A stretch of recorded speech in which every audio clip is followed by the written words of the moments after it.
As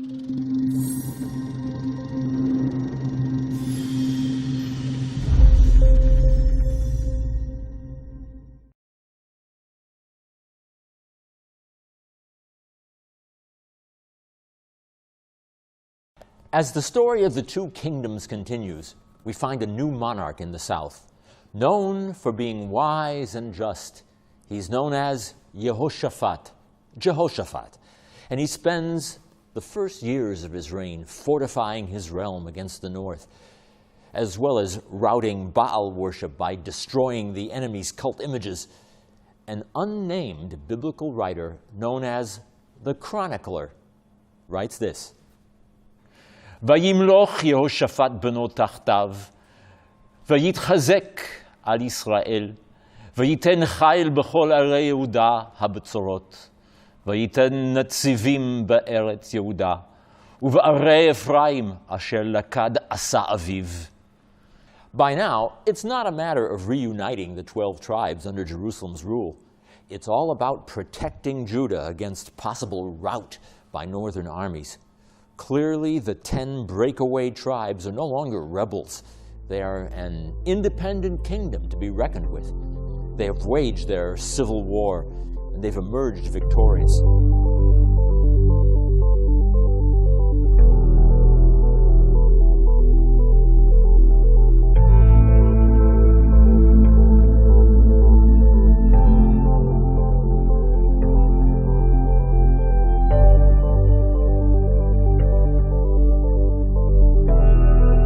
As far as Jehoshaphat is concerned, he realizes, politically speaking, that he and his northern counterparts are essentially on the same wavelength. Therefore, instead of fighting each other, why not form an alliance? Since in antiquity this is generally accomplished through wedding nuptials, Jehoshaphat arranges a marriage between his son Jehoram and the daughter of the despised king Ahab, Athaliah. For better or worse, the marriage is consummated, and Jehoshaphat and Ahab now find themselves political and military allies against a common foe, the Arameans or Syrians. We recall that it was Jehoshaphat's father, Asa, who invited the Syrians, Ben-Hadad of Damascus, to invade Israel to begin with. Now, Judah joins with the rebel tribes to beat back the foreign foe. The battle is joined in a city to the northeast of the Jordan River, Ramoth Gilad, in territory belonging to the tribe of Gad. Suffice it to say, things don't go very well for the Israelite alliance. Jehoshaphat flees in defeat, while Ahab, dressed as a foot soldier to avoid looking conspicuous, is struck between the breastplates by a stray arrow. He's propped up in his chariot, still bravely facing his troops. וימת בערב, ויצק דם המכה אל חיק הרכב. Ahab's death is characterized as divine payback for his seizure of Naboth's vineyard. Back in the south, Jehoshaphat must from this point focus purely on survival. The menacing Moabites join forces with the Ammonites and Edomites to trounce Judah and the Jerusalemites once and for all, as the alliance is camped opposite the Dead Sea at the oasis of En-Gedi. King Jehoshaphat heads for the temple, uttering a piously worded prayer. אלוהינו, הלא תשבת בם, כי אין בנו כוח לפני ההמון הרב הזה, הבא עלינו, ואנחנו לא נדע מה נעשה, כי עליך עינינו. A local Levite named Jahaziel is so stirred by the king's entreaty that he prophesies that the advancing adversaries will be doomed the very next day. The tripartite pact, Moab, Ammon, and Edom, rapidly disintegrates. their troops quarreling and slaying each other. As the Levite has foretold, it happens on the following day. There's nothing left for Jehoshaphat's forces to do but gather the spoils of the slain. The line of succession in Judah passes from Jehoshaphat to Jehoram, to the son of Jehoram and Athaliah, namely Ahaziah, who continues the policy of allying with rather than battling the north. King Ahab has proved that reconciliation with Jerusalem is possible. However, his son and successor, another Jehoram, not to be confused with the son of Jehoshaphat, comes face to face with a determined assassin. His name is Jehu, and he goes on a murderous rampage against the house of Ahab. King Ahaziah happens to be visiting Jehoram in the northern city of Jezreel when Jehu arrives on the scene. The assassin murders Jehoram, depicted as additional divine retribution for Ahab's sin against Naboth. Some biblical critics speculate that the emphasis on avenging the blood of Naboth cloaks a dissatisfaction with the need to grow the northern kingdom into a regional power. That's just a yoke too heavy for its citizenry to bear. King Ahaziah of Judah is also wounded in the attack. He flees across the valley to Megiddo, where he dies from his wounds. Jehu continues his killing spree. He next targets Ahab's Phoenician queen, Jezebel. Hearing that the assassin is on his way, the queen adorns herself and presents herself at the window. Jehu exclaims, "Mi itimi, shimtua!" Her flesh is eaten by dogs, who leave nothing more than her skull, her feet, and the palms of her hands. From this point, good relations between Israel and Tyre will come to an end. How do we assess Jehu, whom the Bible also calls a prophet? Is he a hero or a pathological killer tyrant who, after all, goes on to take the crown for himself? By the end of his reign, Jehu has left the biblical narrators with a decidedly bitter taste in their mouths. One tyranny, it seems, has been exchanged for another. In the meantime, one ignominious incident sums up the chaos of the age. After King Ahaziah's death at the hands of Jehu, his mother, Ahab's daughter Athaliah, succeeds in taking the throne of Judah for herself. She attempts to wipe out every descendant of the house of David in a murder spree rivaling Jehu. Her plot is foiled, however, when one lone descendant, a boy named Jehoash, is rescued by Athaliah's sister and raised in secret by the priest Jehoiada. When 6 years later, Jehoiada proclaims Jehoash as king, Athaliah rushes in to crush the budding rebellion, only to be captured and put to death. So much for the wicked usurper queen. Over time, two new monarchs rise in Israel and Judah, respectively. In the north, we have Jeroboam II, a dynastic descendant of Jehu. In Jerusalem, the illustrious king Uzziah takes the throne. Historians see both as wise and skillful rulers who usher in a period of expansion and prosperity for both realms. In fact, the borders of their kingdoms taken together resemble the grandeur of David and Solomon's united kingdom. About this time, another prophet of the new variety, a writer, poet, and literary giant in his own right, comes to the fore in Jerusalem. His name is Yeshayahu, Isaiah.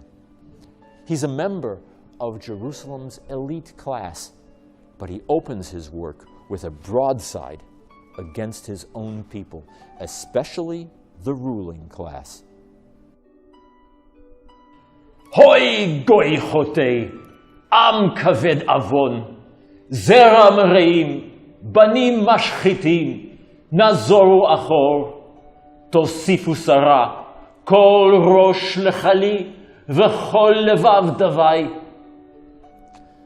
The great prophet goes on to compare the ruling class with the rulers of Sodom. The temple cult, in bed with the monarchy, is the epitome of corruption. Shim'u dvar Hashem katzine stom, ha'azinu torat Eloheinu am amora, lama li rov zivchechem yomar Hashem, savati olot elim, v'chelev meri'im, v'dam parim u'kvasim v'atudim lo chafatzti. There are several kings on the throne during Isaiah's long career: Uzziah, Jotham, Ahaz, and Hezekiah. In spite of being called out for corruption, they heed Isaiah's messages, and he subsequently delivers some strikingly positive pronouncements for Israel's political front.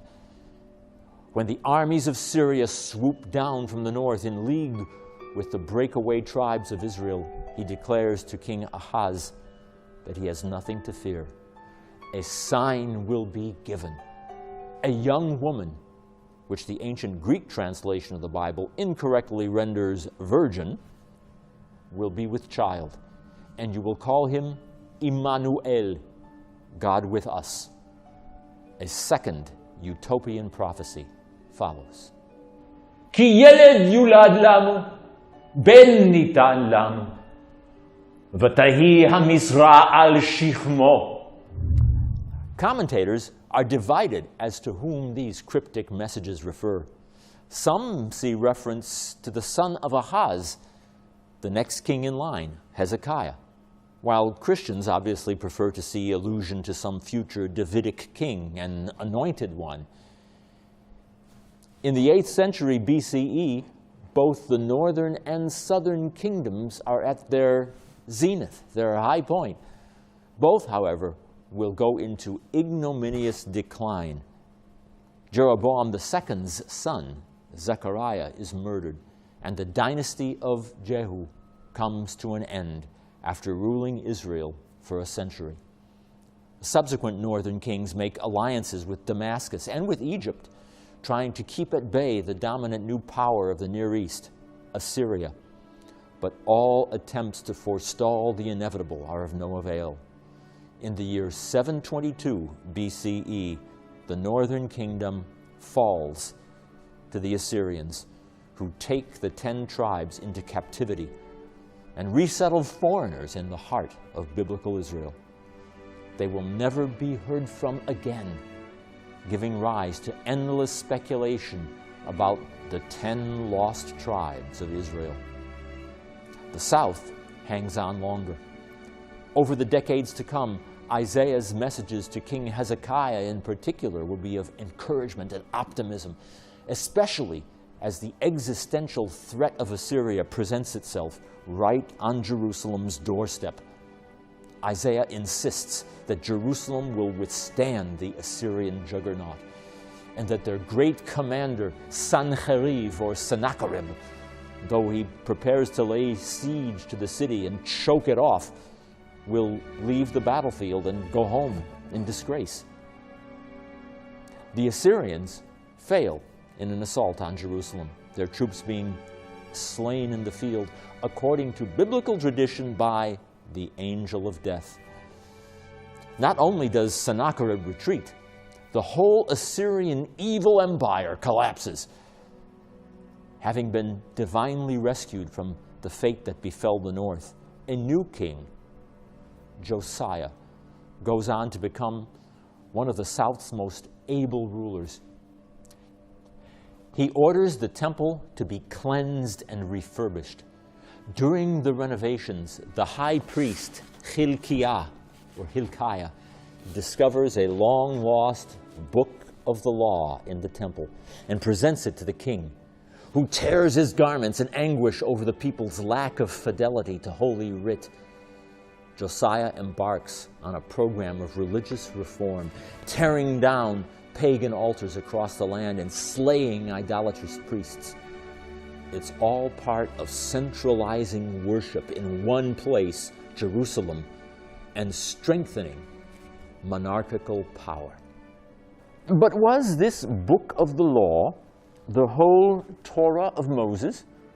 Most scholars think it was more likely the book of Deuteronomy, which declares repeatedly, "But you are to seek the place the Lord your God will choose from among all your tribes." Now that place is obviously Jerusalem. How convenient for Josiah. Was this book simply found by happenstance in the temple? Or is it possible that King Josiah had planted it there?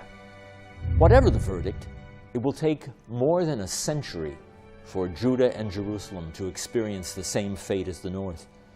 Over time, the tone of the prophetic class turns decidedly negative as yet another evil empire rises in the east. The new kids on the block are the Babylonians, who will swoop down on the southern kingdom of Judah and ultimately do to them what the Assyrians did to the breakaway north.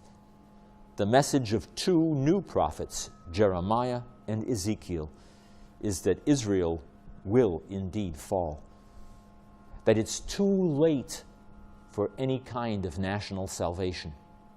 Jeremiah has the unenviable task of undoing Isaiah. He must shatter the aura of invincibility around Jerusalem and convince king and people alike that this ship of state, like the Titanic 24 centuries later, really can sink. Not even the temple and the presence of the hallowed Ark of the Covenant will save her. In ancient Israel, the existential threat is now Babylonia. Human nature, however, is what it is and prefers comfortable illusions to hard reality. King Josiah's sons are not very successful in consolidating and maintaining power. The end comes in stages. First, Babylonia demands tribute from Jerusalem. They subsequently appoint puppet kings who they hope will do their bidding. In the days of Judah's last king, Zedekiah, the prophet himself is seized and thrown into a muck-filled cistern, only to be rescued at the last minute by a Cushite official at the palace.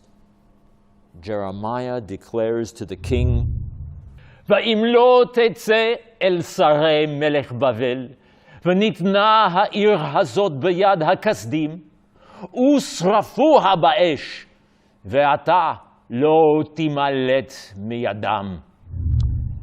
the nation at large will not be rescued. As the prophet predicted, their doom is sealed.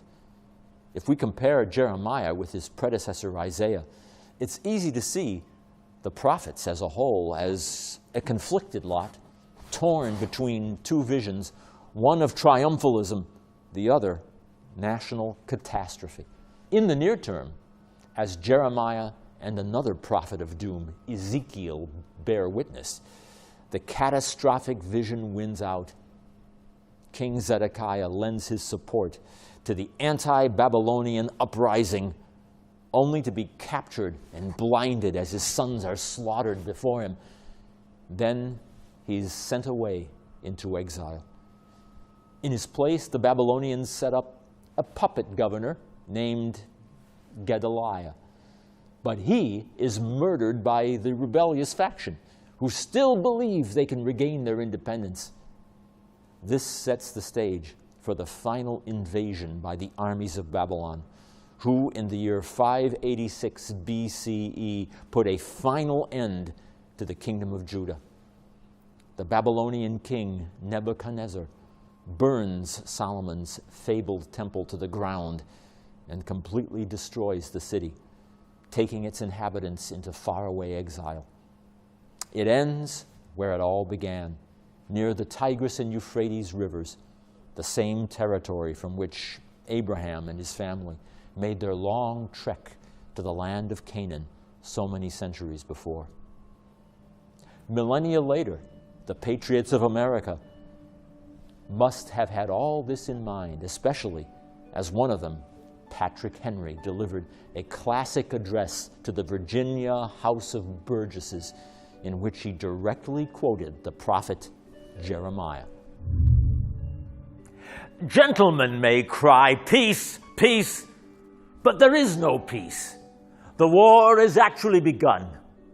The next gale that sweeps from the north will bring to our ears the clash of resounding arms.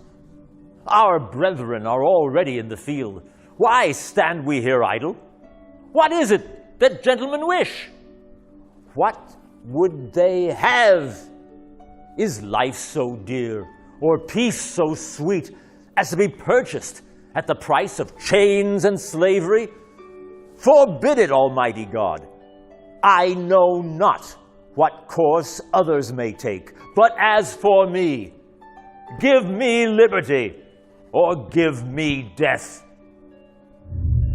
Henry's intent was, of course, to stir the fledgling nation to resist the invading British, as they, like the Babylonians, swooped down from the north.